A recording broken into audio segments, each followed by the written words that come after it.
semua, kembali lagi dengan saya Dwi Marta Gumilar. Kali ini saya akan melakukan sebuah penelitian bahasa Indonesia di mana pembelajaran yang saya ambil yaitu menulis puisi. Nah, mungkin kalian sudah tidak asing lagi dengan kata puisi.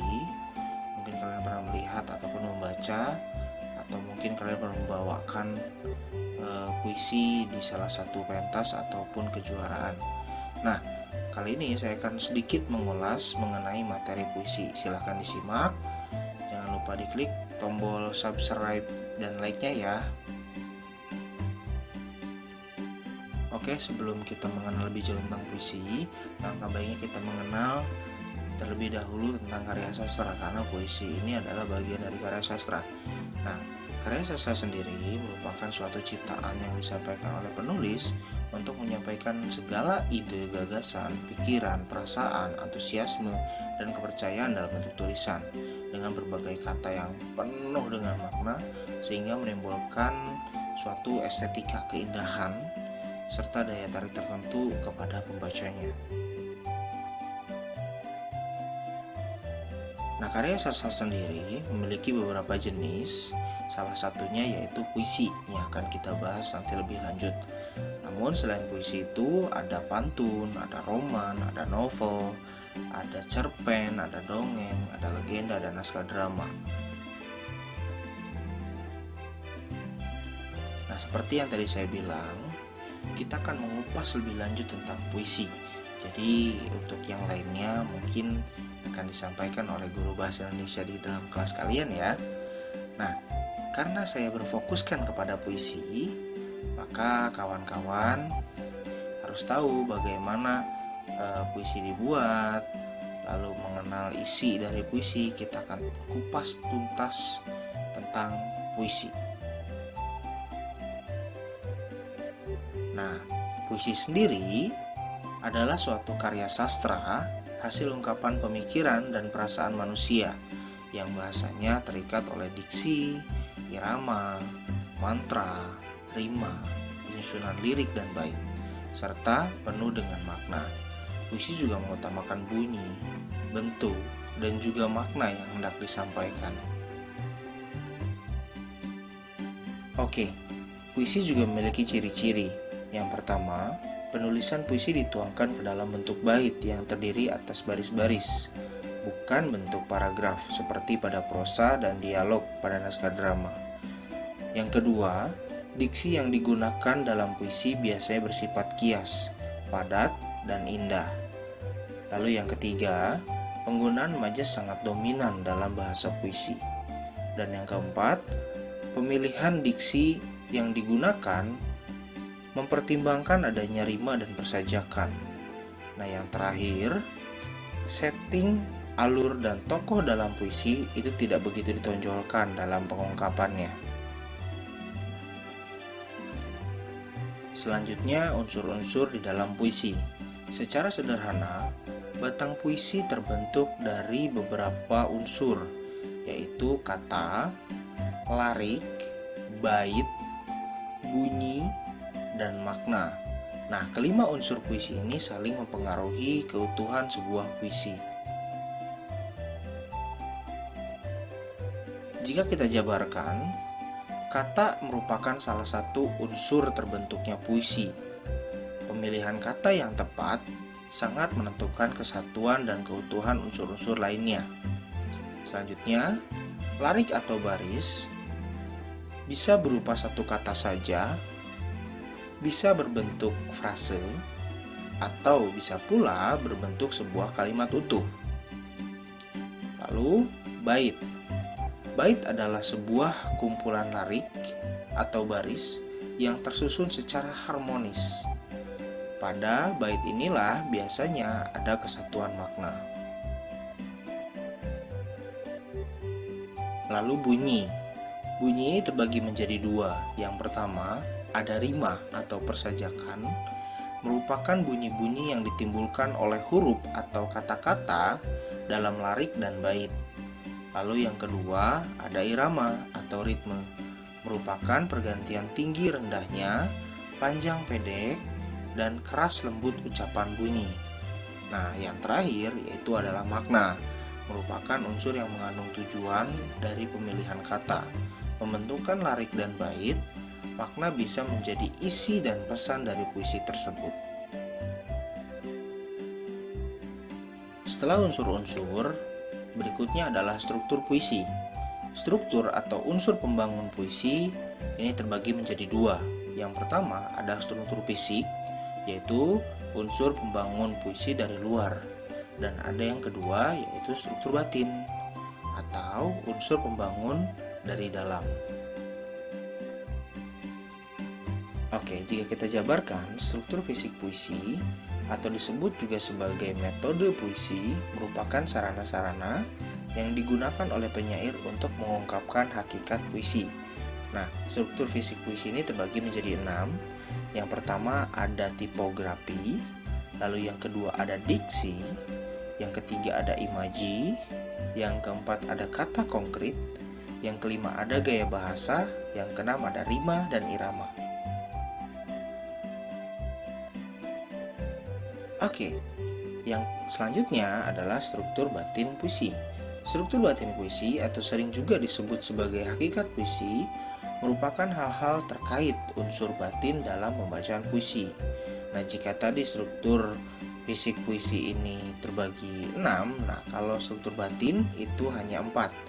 Yang pertama ada tema, yang kedua ada rasa, yang ketiga ada nada, yang keempat ada amanat atau tujuan. Nah, setelah tadi membahas tentang struktur, kita masuk ke dalam jenis-jenis puisi. Nah, jenis puisi ini terbagi di eranya.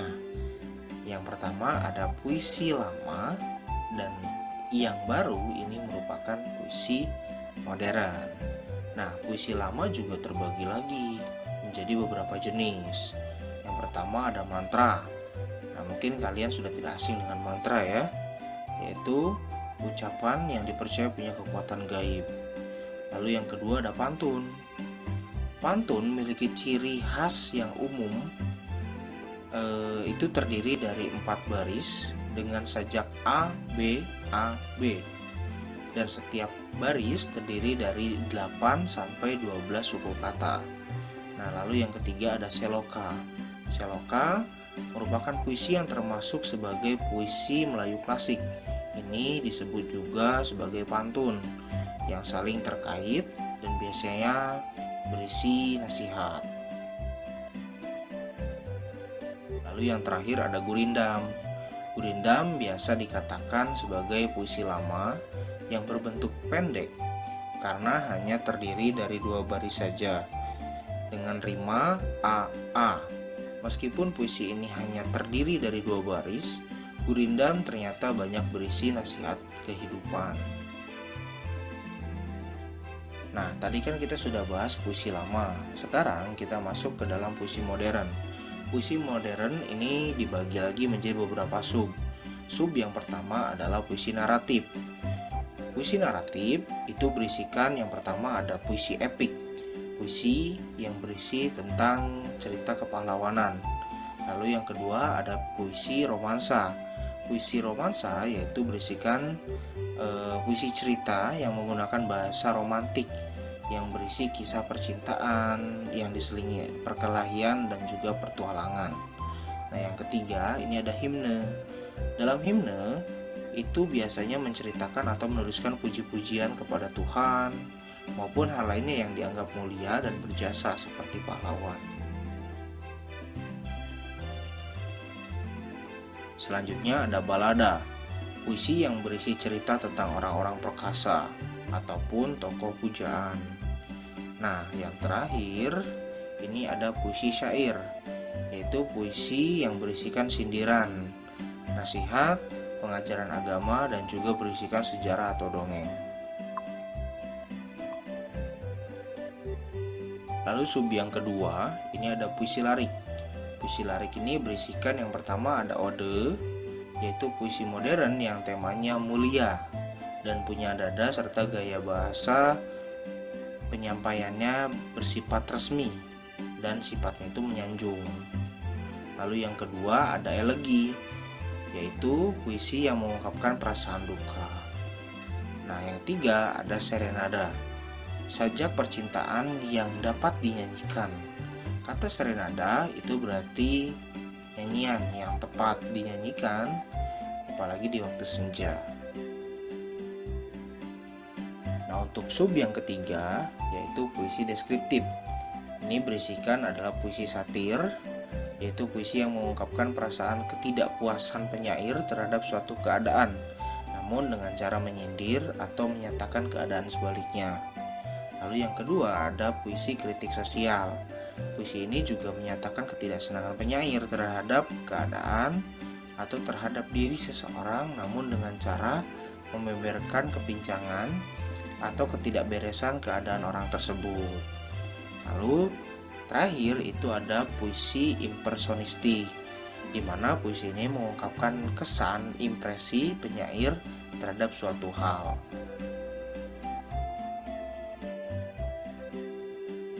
Baik kawan-kawan, itulah penjabaran mengenai menulis puisi.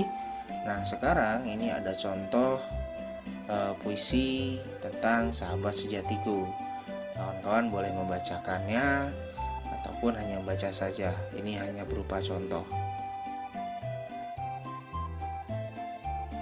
Baik kawan-kawan, itu saja yang bisa saya share kepada kawan-kawan semua. Nah, untuk di akhir video ini saya sudah menyiapkan media yang akan saya gunakan untuk kawan-kawan bisa terbantu dalam menulis puisi.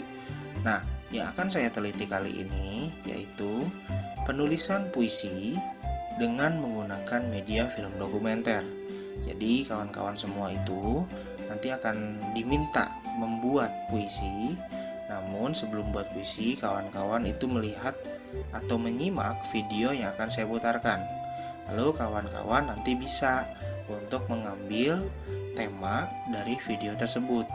Mau itu tokohnya, mau itu suasananya, mau itu tentang ekonomi sosialnya, atau terserah, bebas. Kalian boleh mengambil semua yang ada di dalam video tersebut. Namun ingat, konteksnya harus tetap yang ada di dalam video tersebut atau yang kawan-kawan lihat di dalam video tersebut.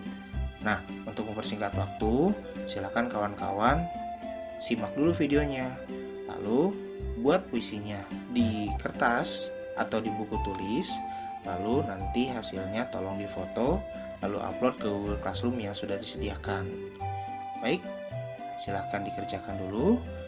Nanti jika sudah silahkan dilaporkan. Terima kasih atas perhatiannya. Saya ucapkan Assalamualaikum warahmatullahi wabarakatuh.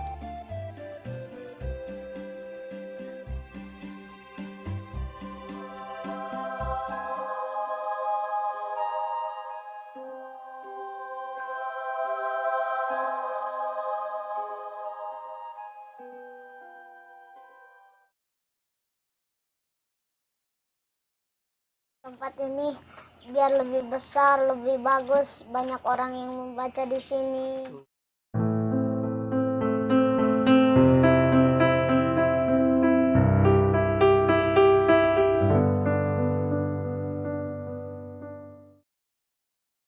Pepatah bilang, buku adalah jendela dunia, dan membaca adalah kunci untuk dapat membuka jendela itu.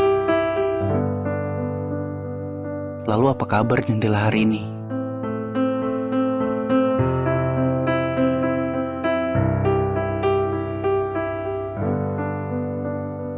Sesampainya di lokasi, seperti baturan gula yang baru saja jatuh dari toples, kami diserbu oleh kumpulan semut-semut lincah. Adalah Bengras, perkampungan sederhana yang terletak di Kecamatan Carita. Dan disinilah kami bersama pasukan milenial cilik.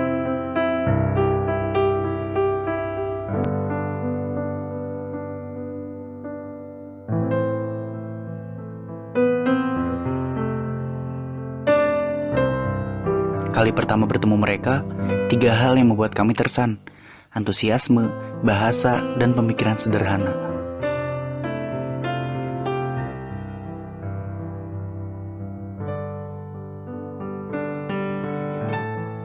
Siapa yang punya cita-cita di sini? Pilot, guru, Dan pembalap adalah sederet impian yang mereka tanam kuat-kuat dalam jiwa.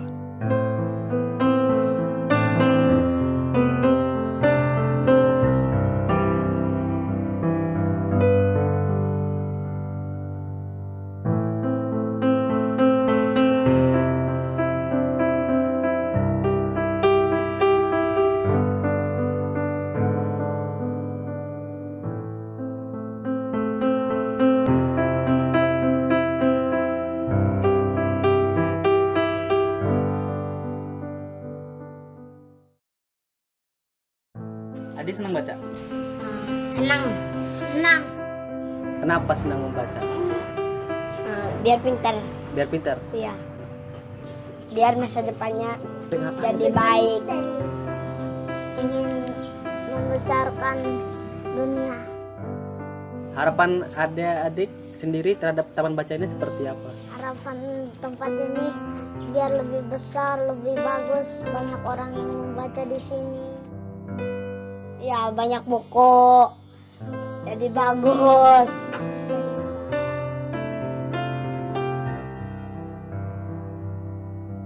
Sederhana memang, hanya ingin taman pintar, sebuah taman baca sederhana di Kampung Bengras bersinar kembali seperti dulu.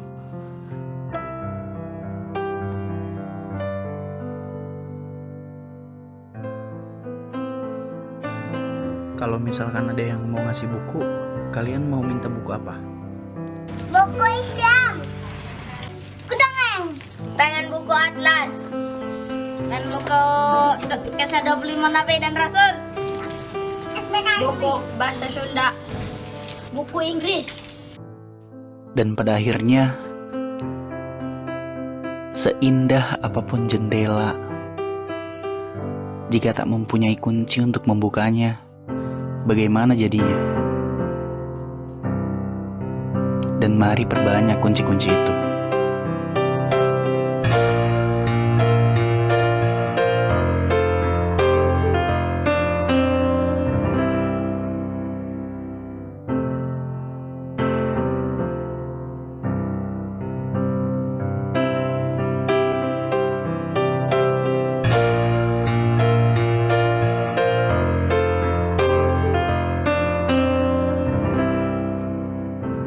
Itulah cerita kami dan pasukan milenial cilik. Sebagaimana namanya, milenial, canggih dalam kesederhanaan,